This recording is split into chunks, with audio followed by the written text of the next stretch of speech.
Welcome everyone to the GSM Pride Spotlight. This week I have Corey Hughes with me. Now I'm sure you recognize Corey from an old vlog, but kind of the same thing with Grant Woods a couple of weeks ago. We kind of had Corey in the mix of the old vlog, so I kind of wanted to do a separate one with Corey, and a couple of things have changed for Corey anyway, so we'll jump on those and see if we can have a little bit of a difference. So welcome again, Corey. Good to be here. Good. I'm going to start off kind of the same way we did before, same kind of structure just in case anyone missed that, but born and bred in St. Louis? All my life. Pacific? High Ridge, Cedar Hill, the city. Yeah. A little bit all over. Yep. And then high school, what high school did you go to? I went to Northwest, same one as my brothers, out in kind of the middle of nowhere, built by a guy that builds prisons, so it's a little, doesn't look like a school when you drive by, but they'll teach you something. Wait a minute, that isn't in Pacific, is it? No, that's out in Cedar Hill. There is a prison in Pacific, isn't there?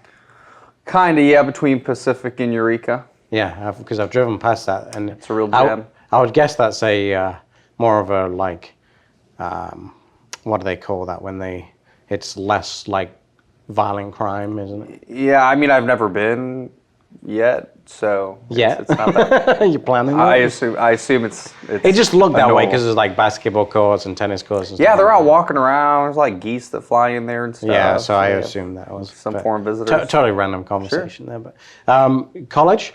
A little bit of college. I was going to go to school for horticulture, weirdly enough, and school is just not for me. Tell everyone what horticulture is, because I have no idea. Those are plants. How to care for them, keep them alive. Wow, so we have a animal biologist and a plant biologist on our hands. Yeah, I don't keep stuff alive, so it didn't work out for me. Is that why you already were there for sure? You know, hey, they gave you a cactus and you killed it. Killed off the cactus.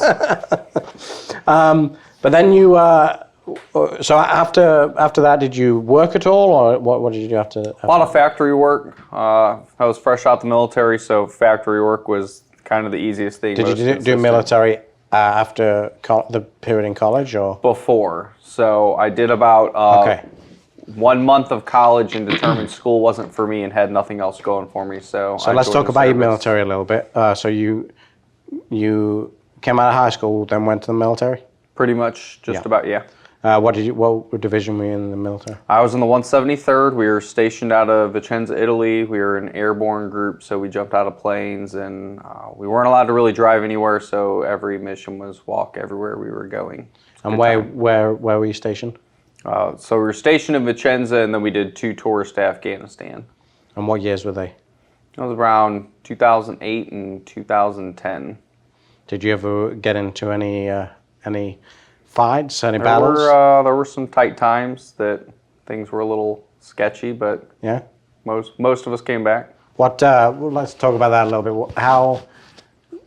How did you deal with that? Did you have any issues when you came back? Was it a torture time for you, or how was it? A little bit of a struggle. The military, you can kind of do things a little differently than you can in the normal world. You got to be a little bit nicer when you talk to people on getting things accomplished instead of just yell to get it done. So it took a little bit of getting used to. It's a dramatic difference, but we've made it. And in that time period, you got a daughter, correct? I have a daughter. She just turned 9. She happened right after I got out, actually. So. But then did you go back?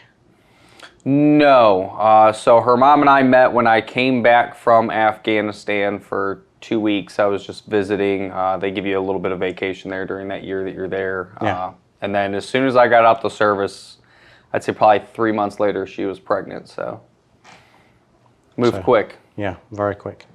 You see your daughter on a regular basis now, don't you? Yep. Every other weekend plus some. I get her more as much time as we have. So. Yeah. And the older she gets, it's a lot easier to deal with, I guess. So then after the military, you went to college a little bit. After college, and you did some factory work.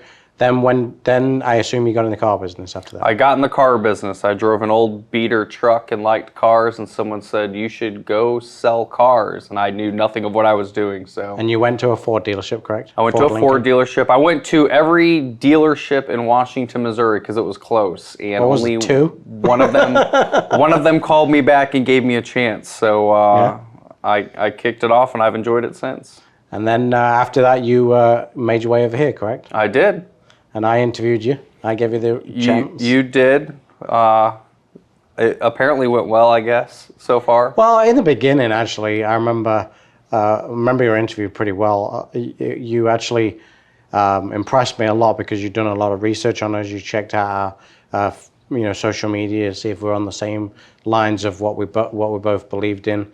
And I actually was very impressed in the beginning. Now we've had some touchy times in that mix, and I think that's probably the military side coming out in you. Just a little bit. But how do you feel? How long have you been in now? So what, 3 years? Yeah. I've been here 2.5 years. 2.5 years. How do you feel those 2 years have gone for you?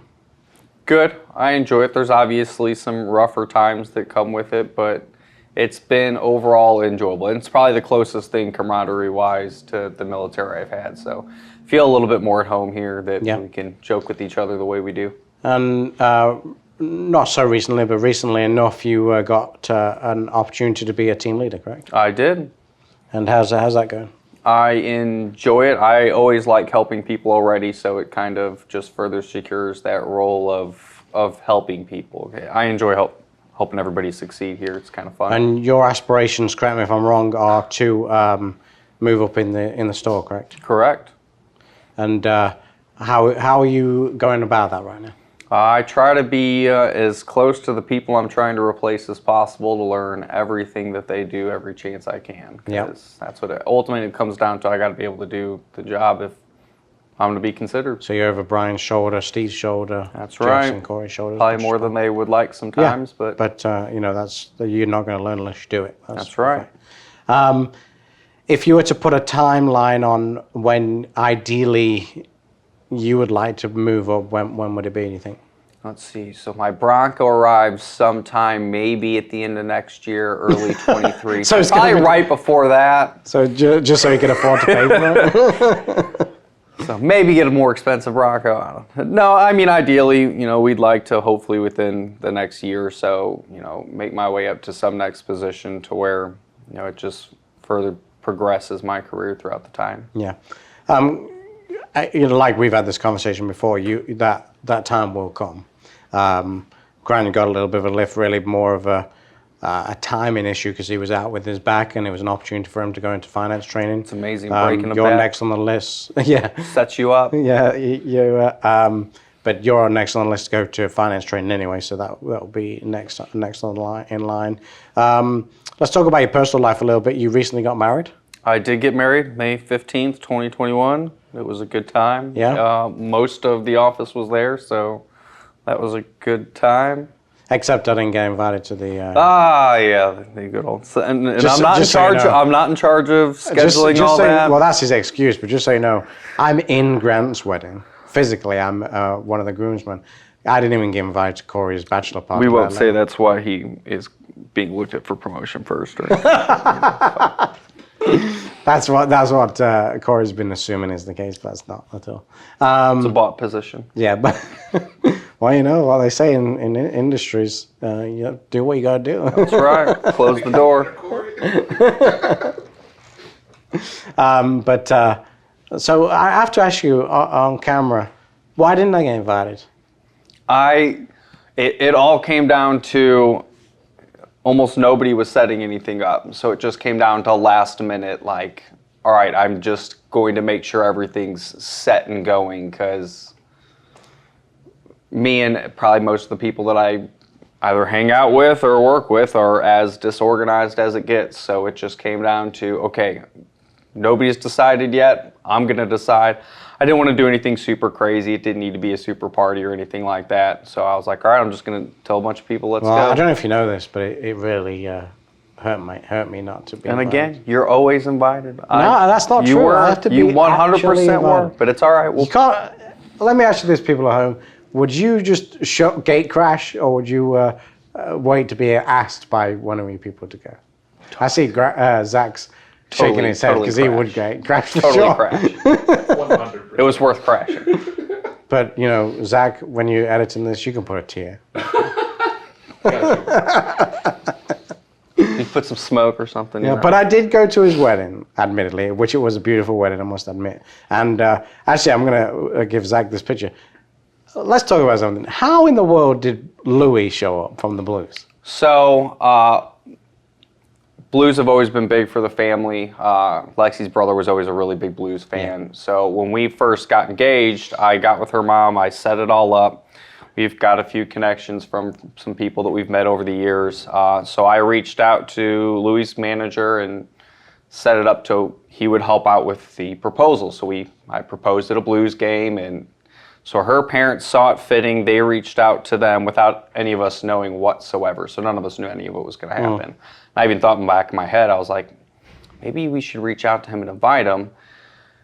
Planning a wedding, you always have enough going on anyways, so it didn't cross my mind later on. But sure enough, they wanted to set it up, and they were like, he was there when you got engaged. He's going to be there for your wedding. So they set it up for him to come, and that was definitely the I'm not going to lie, it was very... very entertaining to have a giant blue bear. That's right. Wedding tent. At a winery, nonetheless. So he had a good time, I think. Yeah, it was really really involved. It was funny. I took a lot of pictures. He was jumping around, dancing, and swinging his belly and his butt like he does. You know, that's always fascinating. I mean, the way they do that. They swing like the midsection. I don't know how they walk and all that, but that's extreme. It's a big bus. I can only imagine how warm it is. I think I would be okay being Louis because it's in the ice rink, so it's not going to be warm. But like Fredbird, and that you gotta have like AC in there. Yeah, there's a whole AC. I can't imagine how hot it is in there to just deal with that on a daily basis. That's just crazy. Don't wear anything underneath. You just if you knocked them just over, the they'd be naked underneath. So anything you want to bring up about Alec? You know, he's probably level-headed me the most in just making sure I take time out to actually enjoy things. Yeah. It's kind of slowed aspects of my life down in ways that it should, so I kind of take more time to appreciate a lot. Yeah. So if you don't know, Alec was what was it, lymphoma? So it was osteosarcoma, so it's bone cancer, and they found it when he broke his arm jumping on a trampoline. And he battled that for a little over 4 years. Yeah. Did a phenomenal job fighting it. He was a huge car nut, so... Yeah. We actually did a couple of things for Alec ourselves. We did he always wanted to drive that green Mustang, didn't he? So we took that one out. We let him take that out. We've always put our cars in any of the parades that he's been involved in. We tried to do as much as we could for Alec. He was a, I met him a couple of times, and he was a fantastic kid. And for what he was going through, you wouldn't believe how happy that kid was. He was always happy, and he was good. So reason I brought that up for Corey is if you do get an opportunity and you want to donate to that charity, what charity is Alec? The Alec Ingram Foundation. So it's Team Alec. It's a big group. They do a lot of work of helping other families that have kids going through cancer and things like that. Yeah. Help cover a lot of the costs and stuff like that, because a lot of families come out and help, and it's a lot more people are touched by it than a lot of people realize. You know, it's something you don't think about until it happens. Then you realize it's a huge network of people that are out there to help. Some of those drives they do, it's incredible how many cars show up and drive through that. It's insane. They did a St. Louis Supercars event, and they had more cars than kids showed up because so many people want to come out and help. So it's good the support that they get that helps. Yeah. Well, thanks for joining me again, Corey. It's been good catching up a little bit. And as always, over at Fusz Ford, we can replace the car but not the customer, and I'll see you all next week.